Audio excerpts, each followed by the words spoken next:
Uy, si Ben. Sabi ng iba, iniwan ka na ng mga mo dahil sa'yo. Ang pangit-pangit mo kasi. Uy, napakabobo kasi. Walang kwentang kapal. Tama na nga yun, Michael, at dyan. Hindi kayo nakakatulong sa kahit sino tapos nambubuli pa kayo. Kung walang magawa sa buhay.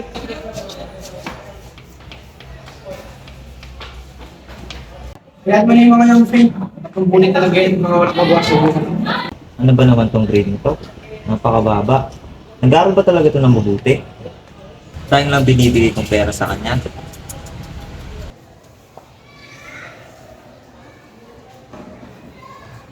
Pero pumunta nga dito.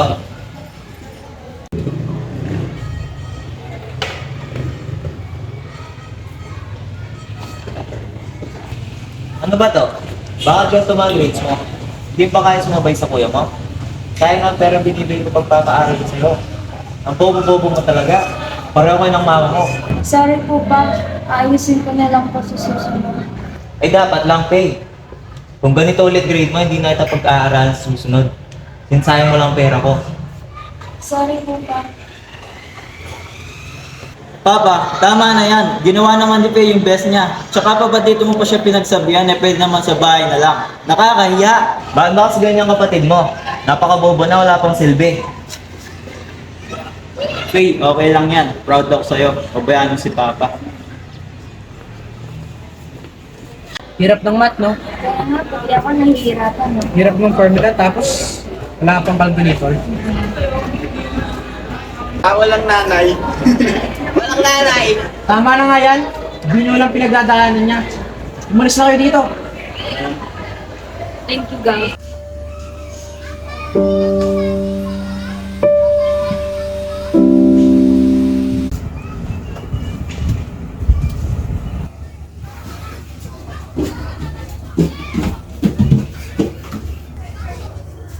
Okay ka lang ba, Bunso?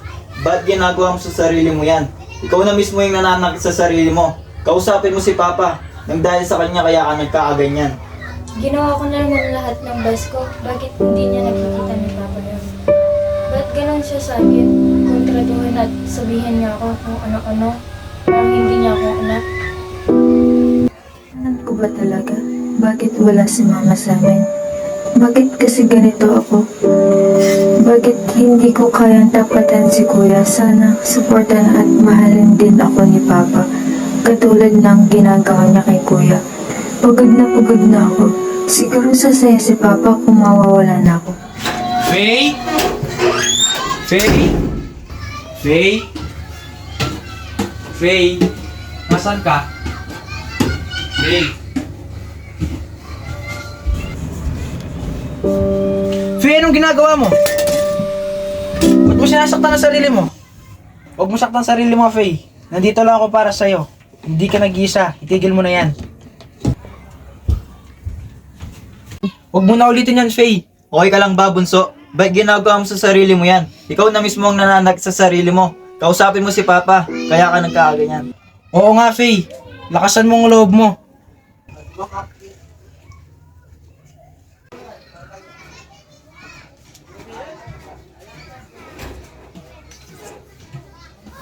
Pa, may sasabihin ko. Ano yan?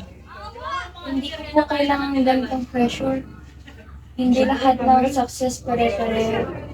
Sana pa kung paano mo supportan si Kuya, ganun din sa akin.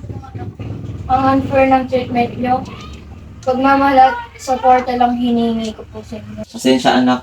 Nagsisisi ako sa lahat ng ginawa at sinabi ko sa'yo. Patawarin mo sana ako. Okay lang po yun pa, naiintindihan ko po kayo. Good afternoon po. Sorry ko po pala yung card ni Faye. Congratulations po, tumaas po yung mga grades niya. Thank you po, ma'am. Sige po, ingat po.